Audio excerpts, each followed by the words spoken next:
What up? As I told you, I got guests. You see Big D right here. You see Lady J. Talk Hip Hop Radio 94.3 FM 94.3.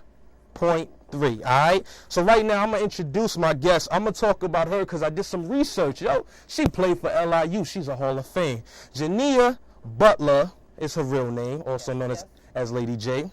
Jania is a two-time All-NEC performer who received first-team honors as a senior. She remains one of LIU's most dominant post players due to her feats of holding the all-time record in rebounds with 1,039. Also being one of the only two players to record 1,000 points and 1,000 rebounds totally. In addition to that, she also is ranked third in points for the Northeastern Conference Division with 1,298 points. Yay! Thank you for coming. As you know, I just did some research on you. I know you didn't know that I knew that, but I take pride. I take pride. I take pride in the, just finding out about who's coming on the show. So I want you to tell the fans a little bit about yourself real quick. Wow. Jania Butler from Cherry Hill, New Jersey. Came to New York to conquer the Big Apple. It was like, look at that Big Apple. What they talking about up there? I'm going to get that. I'm going to take that. So, and that has been my trailblazing since I got here. Went to LIU Brooklyn. Decided that I was going to break some records. Decided I was going to just make history. And I did that this year, 2007. I went into the Hall of Fame. I'm the founder of the Social Services of Hip Hop. And basically, we identify problems in the hip-hop industry and solve them. And we're Talk Hip Hop now, so we're on the radio. We're live and direct. We're suing VH1. It's real serious right now. We're doing big things right here, Right. So great things, where I'm always into basketball. We kind of resurrected West 4th Street, basketball tournament with our concert series and our barbecue, our Hip Hop Helps. Beautiful. We're working on a hip hop music therapy program tour now for the high schools and 11 to 25-year-olds. We're using hip hop music to teach life skills to the kids. So it's we want everybody to get on board, and it's about hip hop and sports. So we're right here with you. And that's why they're here, hip hop and sports. Big D, tell the people a little bit about yourself, man. How you doing, people? Big D.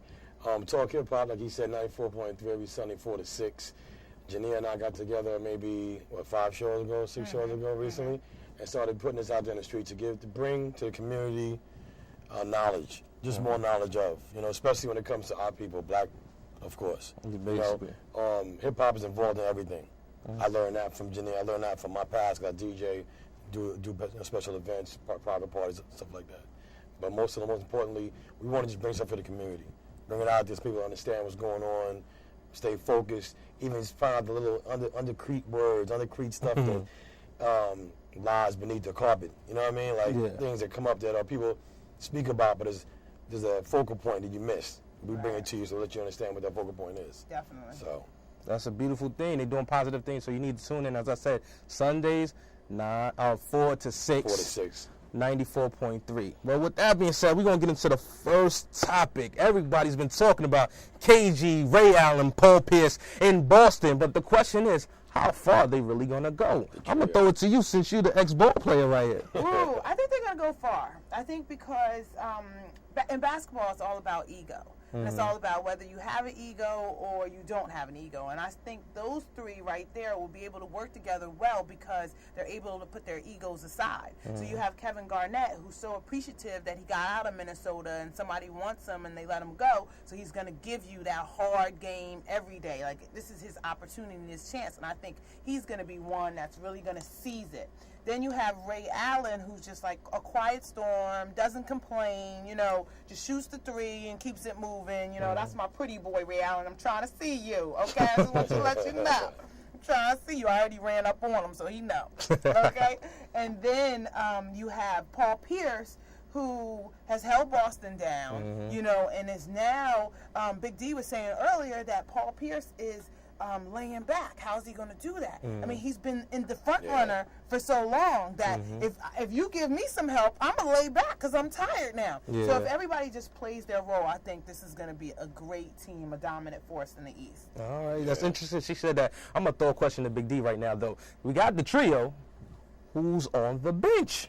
They have no point guards. They have no big men. Yeah. So how are 3 people going to take the team to the promised land? I know Jordan, Pippen, and Rodman did it, but the team was a lot better than this one. So you tell me how they're going to get this done. To be honest with you, they need to get a point guard in their life. That's the main objective. Because without a point guard, like we spoke about earlier, you can't feed that trio. Yeah. You know? That's how I look at it. The bench is shaky, but that point guard scenario is big. You need that point guard in your life. Come down, feed these 3 players, or take that big shot. But of course, the assists. The assist is big. You know. So she said KG is here. Paul Pierce is going to fall back. Ray Allen's going to stand on the sideline and hit that 3. You know that. But the ball got to be fed appropriately, or else you got nothing. Yeah, distribution is key. Yeah. Distributing the ball. They need a real point guard. You know, Rajon Rondo is a young player. He's playing with veterans that are all-stars, are the future Hall of Famers. So it might be difficult for him to just jump in and give everybody the ball. But he's the only person up to the task at this point because he's starting.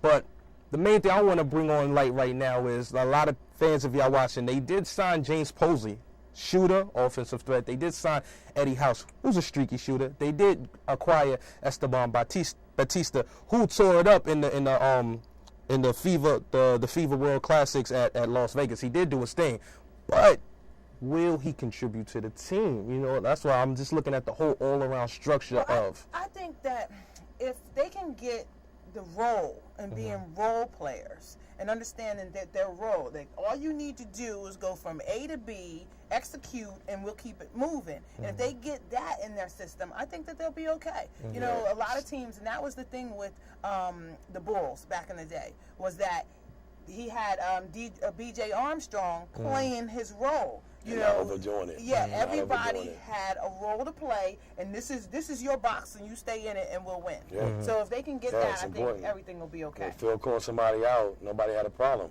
You know, it wasn't like when it was a sub time, everybody subbed. Paxton came in, subbed. Well-oiled No machine. one had a problem. There wasn't any big heads like, I don't want to come out yet. You know, and you see that now. You see that a lot, especially with your big stars. You see that a lot. Like, no, I'm good.